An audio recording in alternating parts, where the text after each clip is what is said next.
pumuzi ya buzima tuko nayo, le souffle de vie en nous, hii afya njema tuko nayo, la bonne santé que nous avons, haitokei kubyakulia tulikulia, ne proviennent pas de la nourriture que nous avons mangée, manguo ile tunavala, ni moins de nos vêtements que nous avons haitokei vêtus, kwa baba yetu, ni de nos parents, inatokea kwa we Mungu ulituumba. mais ça vient de toi, Dieu le Créateur. Ndio kwa maana shi tunakuya hapa. Et pourquoi nous sommes venus ici? Hatufuate juu, hatukuya hapa juu tulaaniwe. Nous ne sommes pas venus pour que nous soyons maudits, mais c'est pour que nous soyons bénis.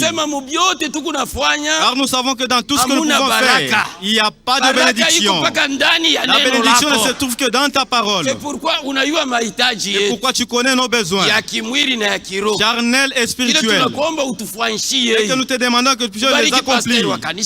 Bénis le pasteur, son associé, les administrateurs, bénis les diacres, bénis les conducteurs de chant, bénis chaque frère et sœur. Tous ensemble, quand sortons ici, nous soyons bénis. Nous venons auprès de toi, le Dieu vivant. Merci pour tout. Conduis-moi afin que je parle de ta part au nom de Jésus-Christ. Amen.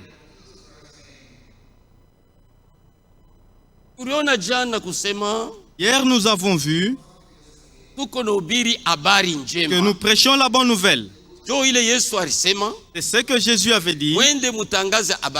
Allez par tout le monde prêcher la bonne nouvelle à toute la création, à toutes les nations, à tout le monde et à toutes les nations.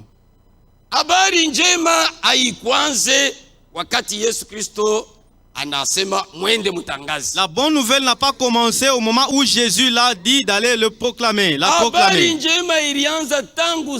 Mais elle a plutôt commencé depuis longtemps. Si nous revenons dans le livre de Genèse, chapitre 1, au premier chapitre, au troisième verset, nous savons ce qui était dans la Genèse. La terre qui était informe et vide, et l'Esprit de Dieu se mouvait au-dessus des eaux. Verset 3. Mstari wa tatu. Dieu dit, Mungu akasema, et la lumière soit. Nuru iweko. La lumière fit. Na nuru ikawako. Dieu vit que la lumière était bonne. Mungu akaona kama nuru ilikuwa mzuri. Et Dieu sépara la lumière d'avec les ténèbres. Akaitenganisha na magiza.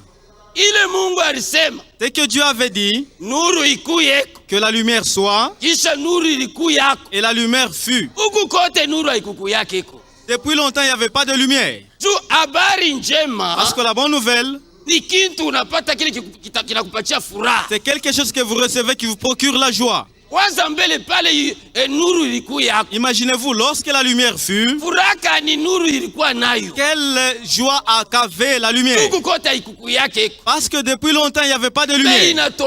Mais lorsqu'elle fut, c'est pourquoi la lumière dans sa joie, c'est pourquoi elle nous éclaire tous les jours.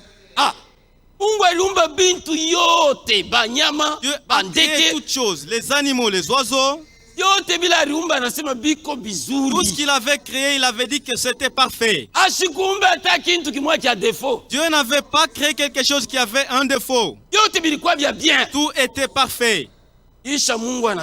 Après cela, Dieu dit que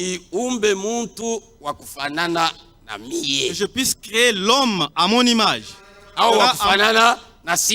qui sera semblable à nous.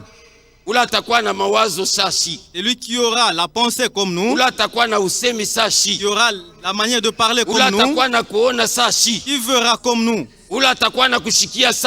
qui aura la manière d'entendre comme nous. Alors Dieu créa l'homme. L'homme était bien. Tous les noms des animaux, tous les noms d'oiseaux et des poissons de la mer, c'était l'homme qui les avait nommés. Lorsque l'homme avait vu le lion, il l'a nommé que toi tu t'appelleras lion. Dieu au ciel avait ponctué par Amen. Il n'avait pas suivi Adam en disant tu as fauté, celui-ci ne s'appelle pas le lion. Non. Dieu avait créé des petits oiseaux, des gros oiseaux. Dieu a créé des grands animaux et de petits animaux. Dieu avait créé dans toutes les diversités. Et chaque créature suffisait de son état dans lequel se retrouvait. Il n'y avait aucune créature qui voulait imiter l'autre et devenir comme l'autre. Non. La mélodie qui avait été donnée à tel ou tel.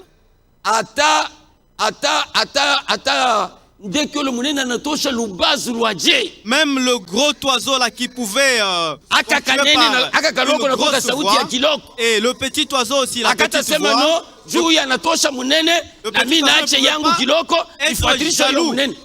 L'autre oiseau pour dire que parce que lui il a une grosse voix et moi non. Chaque créature avait gardé sa place et personne n'imitait l'autre, n'était jaloux de l'autre. Personne ne pouvait se sous-estimer soit disant que l'autre est bon. Chacune des créatures était parfaite. La beauté que Dieu voyait dans ces créatures, c'est leur état, leur nature. Parce qu'il avait dit que chaque semence se reproduise selon son espèce. Mais Dieu, après avoir créé l'homme, il dit qu'il n'est pas bon que l'homme soit seul. Je lui ferai une aide semblable à lui. Et pourquoi Dieu endormit Adam et soutira dans ses côtes Ève. Lorsque Ève apparut, Adam pouvait fuir. Mais comme il était un petit Dieu sur la terre, il voyait aussi comme Dieu, il pensait comme Dieu, et l'Esprit de Dieu était en lui. Il avait vu Ève, et en disant que celui-ci est la chair de ma chair et l'os de mes os. Il était content. C'était la bonne nouvelle. Dans le jardin, il n'y avait que des fêtes. Il n'y avait pas de mauvaises nouvelles. Mais le mal, le péché n'avait pas commencé à partir de la terre, mais ça a commencé depuis le ciel, le mal. Et ça a commencé depuis le ciel. Parce que toute chose, avant que ça puisse atteindre la terre, ça doit commencer par le ciel. Pour que ça descende maintenant sur la terre. Si vous vous souvenez de l'histoire de Job, avant que le diable ne puisse le saisir, ça avait commencé par le ciel. L'histoire d'Akab, avant qu'il puisse mourir, ça avait commencé par le ciel. Toute chose, toute tout ce qui peut arriver, ne pensez pas que Dieu n'est pas au courant de cela. C'est Dieu qui permet à ce que cela puisse arriver. Oui. Si Dieu ne le permet pas, voilà pourquoi tu te vantes aujourd'hui, mais s'il le permet, tu ne peux jamais te vanter en aucun jour. C'est pourquoi le mal a commencé depuis le ciel. Et nous lisons dans Ézéchiel. Ézéchiel 28. Ézéchiel makumi mbili na mnane. Verset 11. À partir du 11e verset.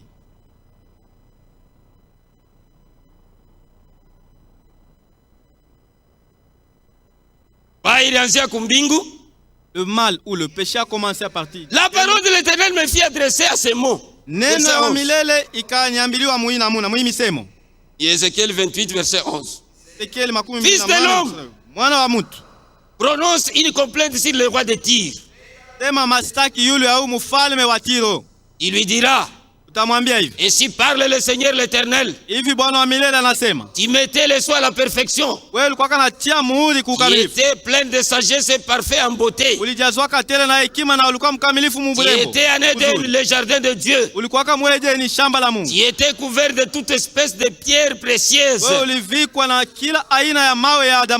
des sardoines, des topazes, des diamants, des chrysolètes, d'oxy, des jaspes, des saphirs, des scarboucles, des émeraudes et d'or. Tes tambourins et tes flûtes étaient à ton service. Préparé pour le jour où tu fus créé. Tu étais un chérubin protecteur aux ailes déployées. Je t'avais placé et tu étais sur la sainte montagne de Dieu. Tu marchais au milieu des pierres étincelantes. Tu as été intègre dans tes voies depuis le jour où tu fus créé, jusqu'à celui où l'iniquité a été trouvée chez toi. J'étais précipité de la montagne de Dieu. Et je t'ai fait disparaître, chérubin protecteur, du milieu des pierres étincelantes. Ton cœur s'est élevé à cause de ta beauté. Et tu as corrompu ta sagesse par ton éclat. J'étais jeté par terre. J'étais livré en spectacle au roi.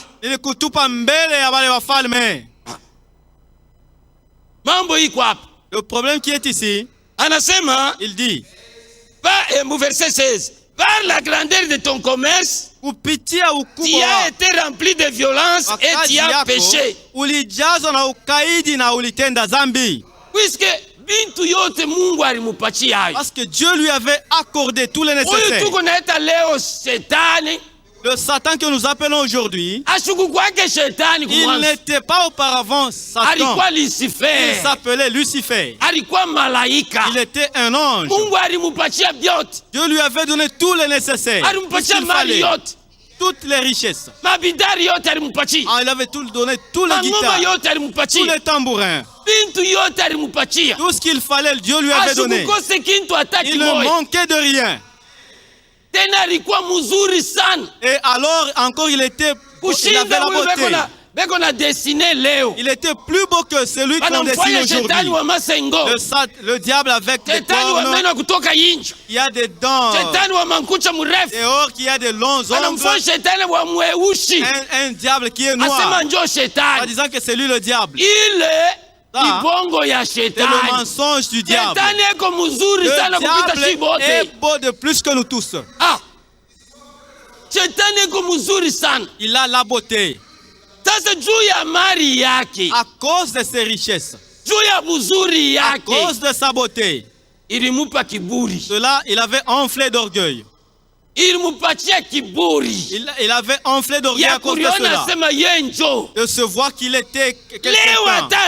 Même aujourd'hui, si quelqu'un n'a pas Dieu, si quelqu'un n'a pas un véritable Dieu, il a des richesses. Si la femme n'a pas un véritable Dieu, elle devient belle. Elle sera hautaine. Parce qu'elle va commencer à se vanter. Pour dire que dans le quartier, je suis l'unique. Qui peut se mesurer à moi? Elle commencera toujours à faire des concurrences. À cause de quoi? Parce qu'elle a des richesses. Et n'a regardé. Dans le livre d'Ésaïe au chapitre 14, verset 11. Au 11e verset, il dit ceci. Ta magnificence est descendue dans le séjour des morts. Avec le son de tes litres. Tout toi une couche de verre. Et les verres sont ta couverture. Et voilà tombé du ciel. Astre brillant.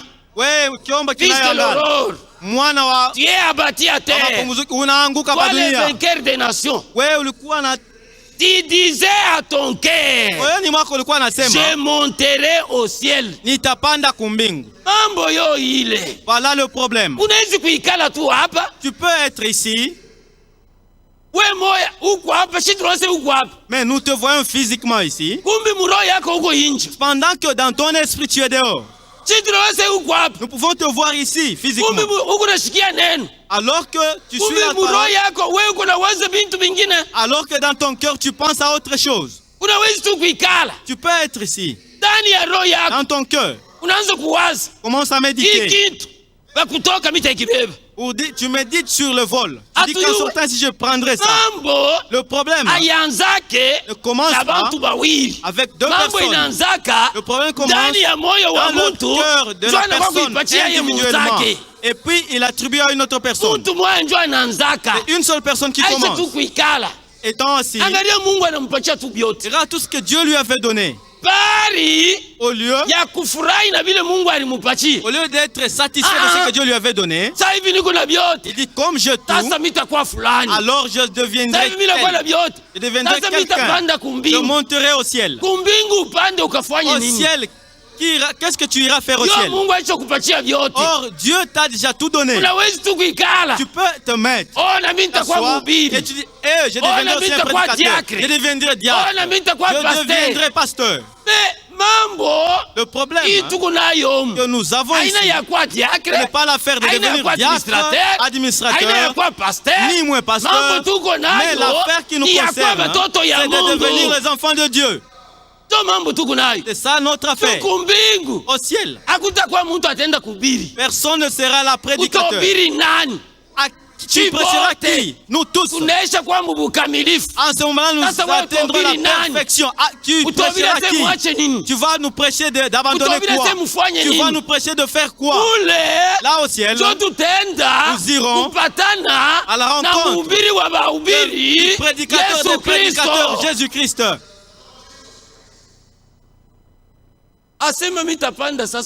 Il dit, je monterai au ciel. Qu'est-ce que tu iras faire au ciel?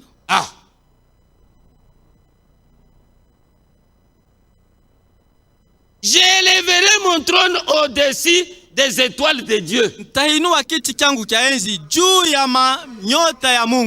Sasa nafia kupiga Mungu coup d'état. Maintenant, ça devrait être un coup d'état. Il se lève au-dessus des anges. Or, c'est lui qui est au-dessus de tous ces dieux seuls. Alors lui, à cause de son orgueil, il dit, je mon trône au-dessus des anges. Je m'asserai sur la montagne de l'Assemblée, à l'extrémité du septentrion. Je monterai sur le sommet de Niwe. Je serai semblable au très haut. L'affaire n'est pas d'être semblable. Parce qu'aujourd'hui, le même orgueil. Tu peux dire que je veux être semblable à tel. Nous avons appris que dans le jardin d'Éden, lorsque Dieu créa chaque chose, chaque créature ne voulait pas, n'enviait pas la place d'une autre. Alors ce monsieur, dans son cœur, il enviait devenir comme Dieu. L'envie de devenir comme Dieu, il dit maintenant, j'établirai mon trône au-dessus des étoiles de Dieu. Je serai semblable à Dieu. Nous ici, nous avons l'unique personne auquel nous devrions être semblables à lui. C'est lui qui a vaincu le combat. Et celui qui a vaincu, c'est Jésus-Christ. C'est celui dont toute sœur et tout frère